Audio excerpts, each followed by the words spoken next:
दोस्तों, हिंदी में एक मशहूर कहावत है कि जरूरत ही आविष्कार की जननी होती है। अब ये कहावत मैं इसलिए बता रहा हूँ क्योंकि इस वीडियो को देखने के बाद आप भी कहोगे कि ये कहावत इस मूवी पर फिट बैठती है। दोस्तों, अगर कोई भी आपसे ये सवाल पूछे कि आपकी फेवरेट राइफल कौन सी है, तब हमारे मुंह से कब AK-47 निकल जाता है ये हमें भी पता नहीं चलता, क्योंकि राइफलों की दुनिया में सबसे भरोसेमंद राइफल AK-47 को समझा जाता है। लेकिन क्या आपने कभी सोचा है कि इस राइफल का आविष्कार कैसे हुआ था? इस राइफल का आविष्कार किसने किया था? क्योंकि ये मूवी AK-47 राइफल के आविष्कार पर बनाई गई है। इस मूवी का नाम है AK-47 कैलाशनिकोव। ये मूवी साल 2020 में रिलीज हुई थी और इसकी IMDb पे रेटिंग 7.6 आउट ऑफ 10 है। अगर आपने अभी तक हमारे चैनल को सब्सक्राइब नहीं किया है तो प्लीज आप इसे सब्सक्राइब कीजिए, क्योंकि दोस्तों सब्सक्राइब करना ये भले ही आपके लिए एक मामूली बात हो सकती है, लेकिन हमारे लिए एक बहुत बड़ी अचीवमेंट होती है। आई थिंक दोस्तों आपने अभी तक चैनल को सब्सक्राइब कर दिया होगा। तो चलो बढ़ते हैं आज की मूवी के एक्सप्लेनेशन की तरफ। मूवी की शुरुआत में हमें 1941 का सीन दिखाया जाता है।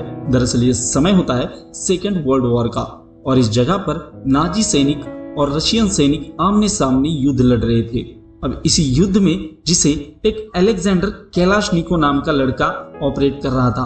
कैलाशनिकोव बड़े ही बहादुरी के साथ दुश्मन की फौज को डिस्ट्रॉय कर रहा था। इतने में कैलाशनिकोव दुश्मन की आखिरी पोस्ट पर विजय हासिल करने के लिए उस पोस्ट के ऊपर ही टैंक को चढ़ा देता है, जिसकी वजह से कैलाशनिकोव के टैंक में भी ब्लास्ट हो जाता है।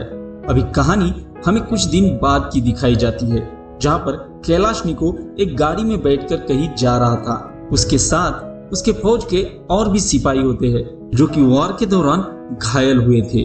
अब उस हादसे में कैलाशनिकोव का भी हाथ फ्रैक्चर हुआ था। तभी रास्ते में इनकी गाड़ी एक जगह पर फंस जाती है।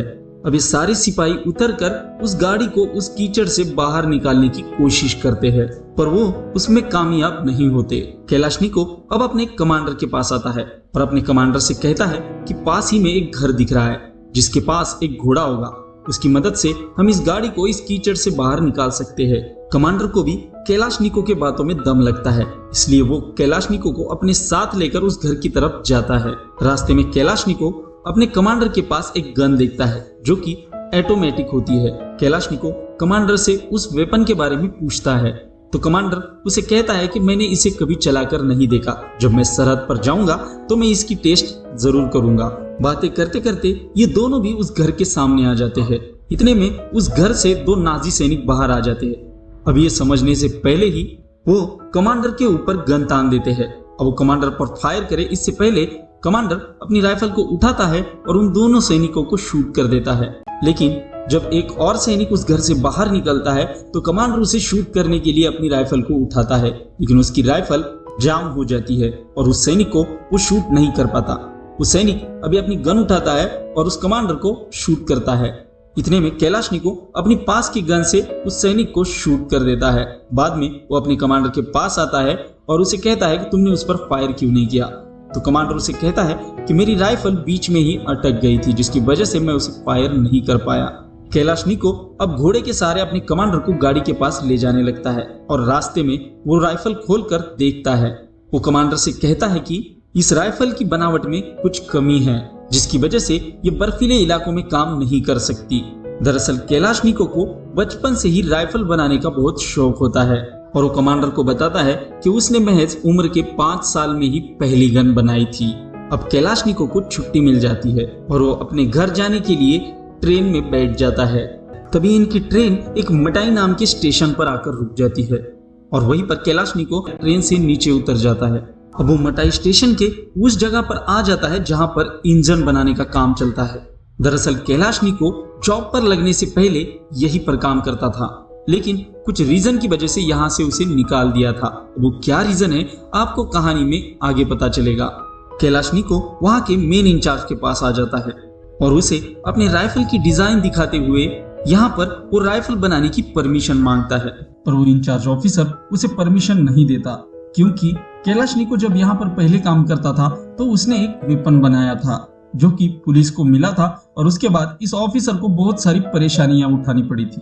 अब कैलाशनिको निराश होकर रेलवे स्टेशन पर बैठा होता है। तभी उसकी नजर एक डिप्यूटी कमिश्नर पे पड़ती है।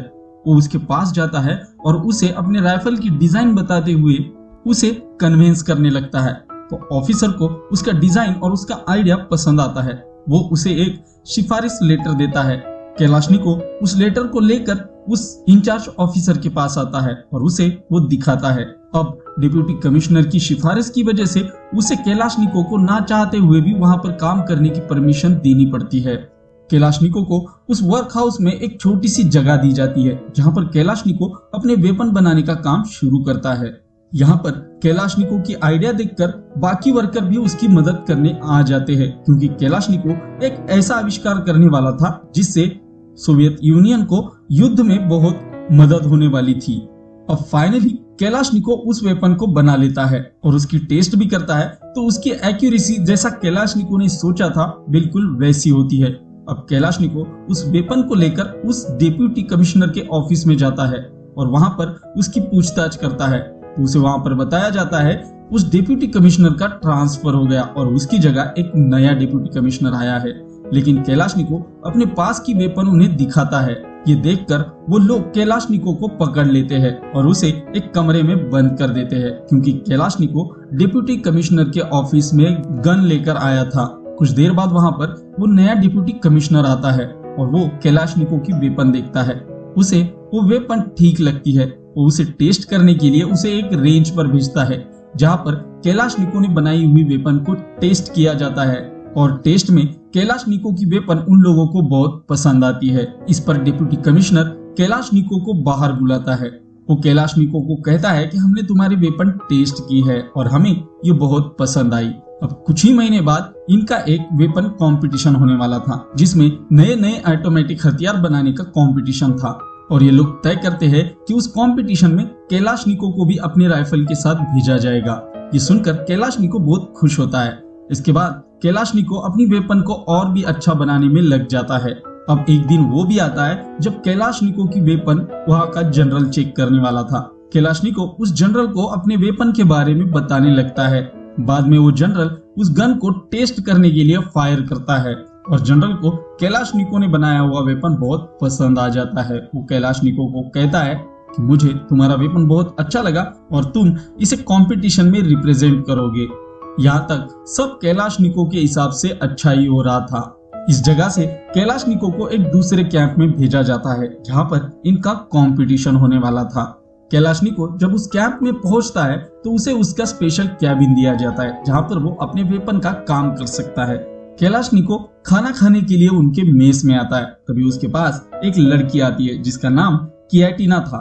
वो कैलाशनिको से कहती है कि मैं तुम्हारे पास तुम्हारे वेपन का डिजाइन बनाने आऊंगी, लेकिन तुम एक बात याद रखना कि मुझे फ्लर्ट करने की कोशिश मत करना।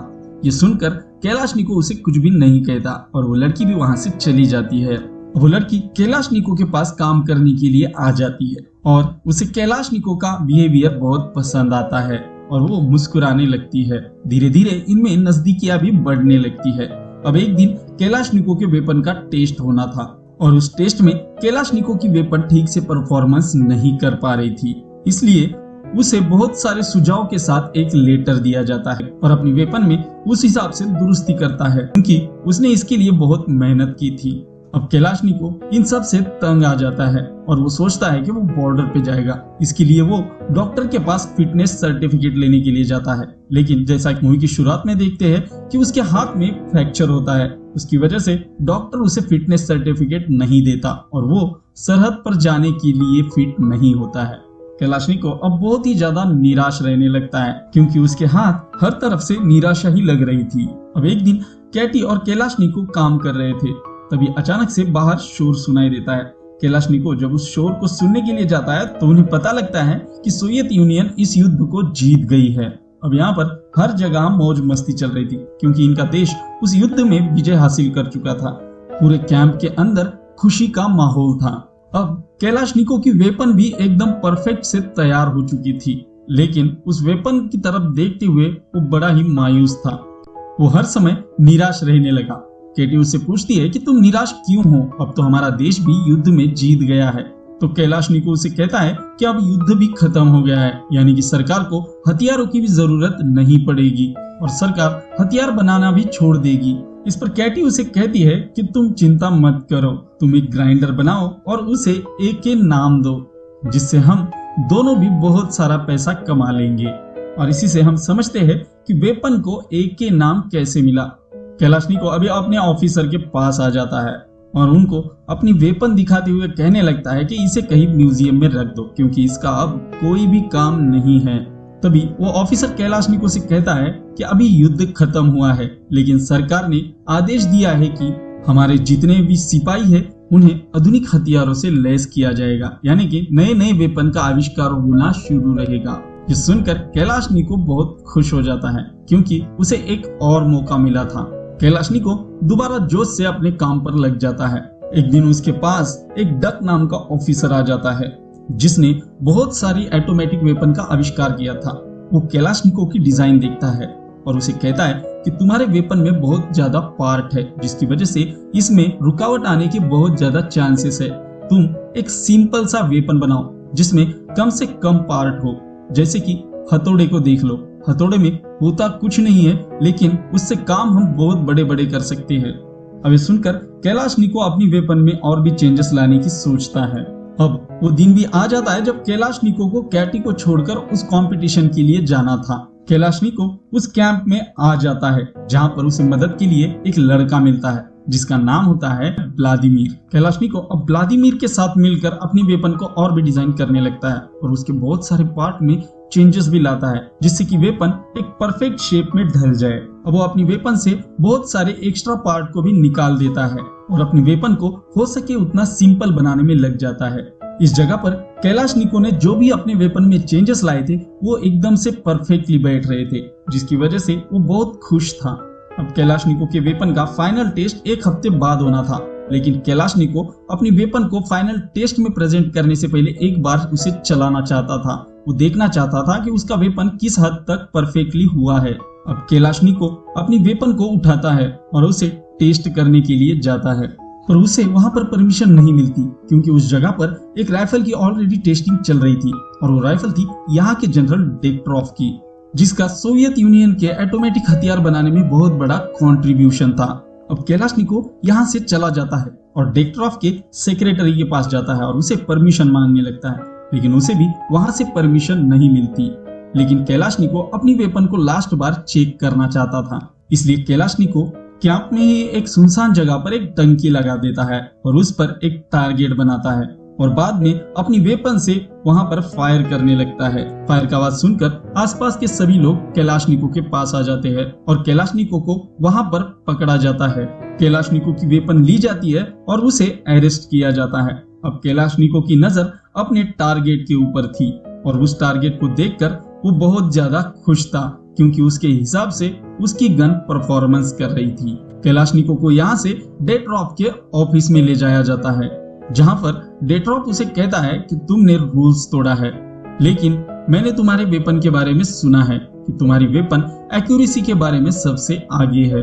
और वो कैलाशनिको को वहां पर उसकी वेपन को दिखाने के लिए कहता है, लेकिन कैलाशनिको उसे मना करता है। अब कैलाशनिको उसे इसलिए मना कर रहा होता है क्योंकि ऐसा रूल्स होता है कि कंपटीशन से पहले किसी भी प्रतिद्वंद्वी को अपना डिजाइन नहीं दिखा सकते, क्योंकि वो कॉपी कर सकता है। इस पर डेट्रॉफ उसे कहता है कि चिंता मत करो, अभी कंपटीशन के लिए एक ही हफ्ता बाकी है और मेरी डिजाइन बन चुके हैं और इतने कम समय में मैं चाहकर भी तुम्हारे डिजाइन को कॉपी नहीं कर सकता। इसके बाद कैलाशनिको उसे अपना वेपन दिखाने के लिए राजी हो जाता है। कैलाशनिको उसे अपना वेपन खोलकर दिखाता है।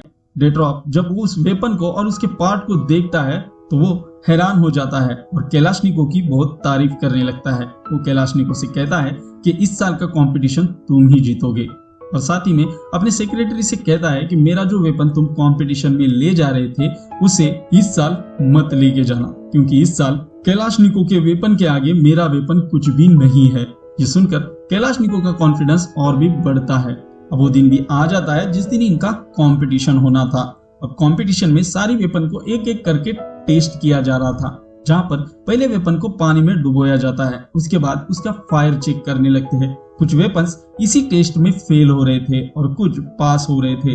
जो वेपन इस टेस्ट में पास होते हैं उसके बाद उस वेपन को एक रेत में दबाया जाता है। इसके बाद उस वेपन को बाहर निकालकर दोबारा उसका टेस्ट करते हैं और बहुत सारी वेपन इस टेस्ट में फेल हो जाती है।